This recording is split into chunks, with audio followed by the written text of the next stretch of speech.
स्कंद पुराण, पिंपलेश्वर, विमलेश्वर, विश्वरूपा, नर्मदा संगम तथा एक दिन के मेघनादेश्वर के आदि 5 लिंगों की यात्रा का महात्म्य और राजा धर्मसेन की कथा। मार्कंड जी कहते हैं, नर्मदा तट पर पिप्पला नामक एक मुनि थे जो माता पिता से रहित थे। उन्होंने 16 वर्षों तक निराहार करके रहकर एकचित्त होकर पार्वती सहित भगवान शंकर को प्रसन्न किया। तब महादेव जी बोले, ब्राह्मण, मैं तुम्हारी इस तपस्या से संतुष्ट हूँ, तुम मनोवांछित वर मांगो। पिप्पलाद ने बोले, देव, आप इस तीर्थ में सदा मेरे नाम से प्रसिद्ध होकर निवास करोगे। पिप्पलाद के ऐसा कहने पर तथास्तु कहकर महादेव जी वहीं अंतर ध्यान हो गए।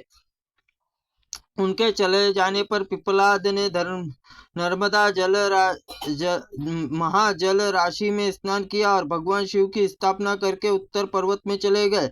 जो मनुष्य तीर्थ में भक्ति पूर्वक स्नान करके देवता, पितरों तथा महेश्वर का पूजन करता है वह यशोमेध यज्ञ का फल पाता है। पिप्पलेश्वर समीप जिसकी मृत्यु होती है वह भगवान शिव के धाम में जाता है। पिपलेश्वर तीर्थ भक्ति पूर्वक पितरों को तृप्ति उद्देश्य से ब्राह्मणों को भोजन कराता है। उसमें पितर 12 वर्षों तक के तृप्त रहकर उत्तम गति को प्राप्त होते हैं। राजेंद्र तदनंतर उत्तम विमलेश्वर तीर्थ में जाए, जहाँ एक मनोहर देवशिला है, जहाँ गर्जन खेटक नाम से प्रसिद्ध तीर्थ है। उस उत्तम देवशिला भी मनुष्य जहाँ भक्ति पूर्वक स्नान करके देवताओं पितरों को तर्पण करता है, उसके पितर 12 वर्षों तक परम तृप्त होकर देवलोक में आनंद भोगते हैं। देवशिला तीर्थ में भक्ति भाव से थोड़े से दान से द्वारा ब्राह्मणों को सत्कार करता है, उसे पुण्य फल अंत नहीं है। युधिष्ठिर तदनंतर नर्मदा के तट पर यात्रा, मेघनाथ तीर्थ पे समीप सरिताओं के श्रेष्ठ विश्वरूपा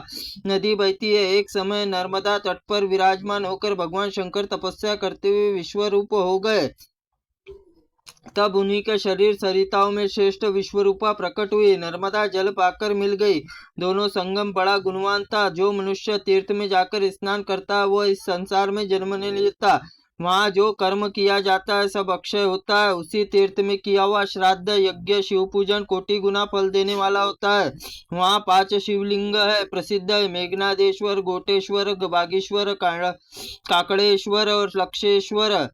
इन 5 लिंगों को एक दिन पूजन करता वो इस शरीर भगवान शिव को पा लेता है, मोक्ष का भागी होता है। पूर्व काल में अयोध्यापुरी में धर्मसेन नामक राजा बलवान राजा राज्य करते थे। उन्होंने धर्म पूर्वक राज्य पालन सहित बहुत से दक्षिणा वाले अनेकों यज्ञ अनुष्ठान किए। एक समय धर्मराज वे राजा नदी का चरित्र सुना। वे नर्मदा उत्तम तट पर गए, नर्मदा स्नान करके मेघनादेश्वर का पूजन करके तत्पश्चात सूर्योदय होते हुए घोड़े पर सवार हो उत्तर दिशा में गोष्ठेश्वर समीप पहुंचे। गोष्ठेश्वर के पूर्व विविध राजा धर्मसेन बागेश्वर तीर्थ गए। वहां विविध पूर्वक स्नान और करके चंदन, अगर, कपूर, धूप, दीप आदि विधानों का शिव पूजन करके पुनः घोड़े पर सवार होकर राजा काकड़ेश्वर की पूजा करके लक्षेश्वर तीर्थ में गए। वहां नर्मदा जल स्थित लक्षेश्वर विविध पूजन करके मेघनाथ तीर्थ लौट आए। इतने में सूर्य अस्त होते उस समय काल रूपी भगवान शिव का ध्यान करते हुए राजा धर्मसेन जो ही घोड़े से उतर कर हुए तो ही दिव्य शरीर धारण करके इंद्र विमान पर जा पटे। इंद्र लोक को चला। राजा के पीछे पीछे कुतिया भी तीर्थ यात्रा कर रही थी। उसका दिव्य देह धारण करके स्वर्गलोक प्रस्थान किया। यह सब देखकर धर्मसेन मन में बड़ा विस्मय हुआ। उन्होंने देहधारी अश्व और यहाँ सब क्या है, यह सब आकाशी उतरा दिया है। राजन, अपने मन में खेद क्यों मानते हो? शारीरिक कष्ट सहन करने पर तपस्या दिव्य विभूतियों प्राप्त होती है। अभी तक तो दूसरे के पैरों से यात्रा की है, अब पैदल जाइए। पुनः अपने पैरों से यात्रा करेंगे तब आपको अवश्य सिद्धि प्राप्त होगी।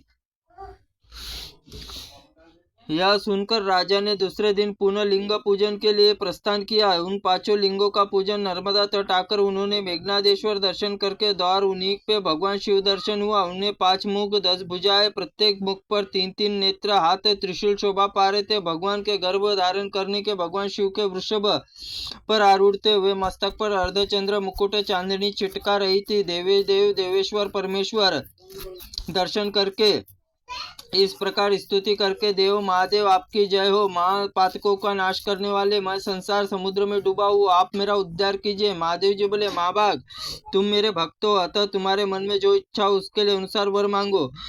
तुम्हें दूंगा। देव कहे, मुझे प्रसन्न हो तो आप मुझे रहने के लिए सेवक वाला बना दीजिए, सेवक बना लीजिए, और जो लोग एक दिन में इन पांचों लिंगों का पूजन करेंगे वह सबके अनुचर होंगे। यह मेरे लिए वर है। धर्मसेन की बात सुनकर एवं मस्तु कहकर उन्हें अपने साथ ले कैलाश पर्वत पर चले गए। युधिष्ठिर भगवान राजा धर्मसेन आप अपने आप में लीन कर लिया। त्रुटिपूर्ण वाक्य के लिए भगवंत आप हमें क्षमा करें। ओम नमः शिवाय नमः। ओम स्कंद पुराणाय नमः।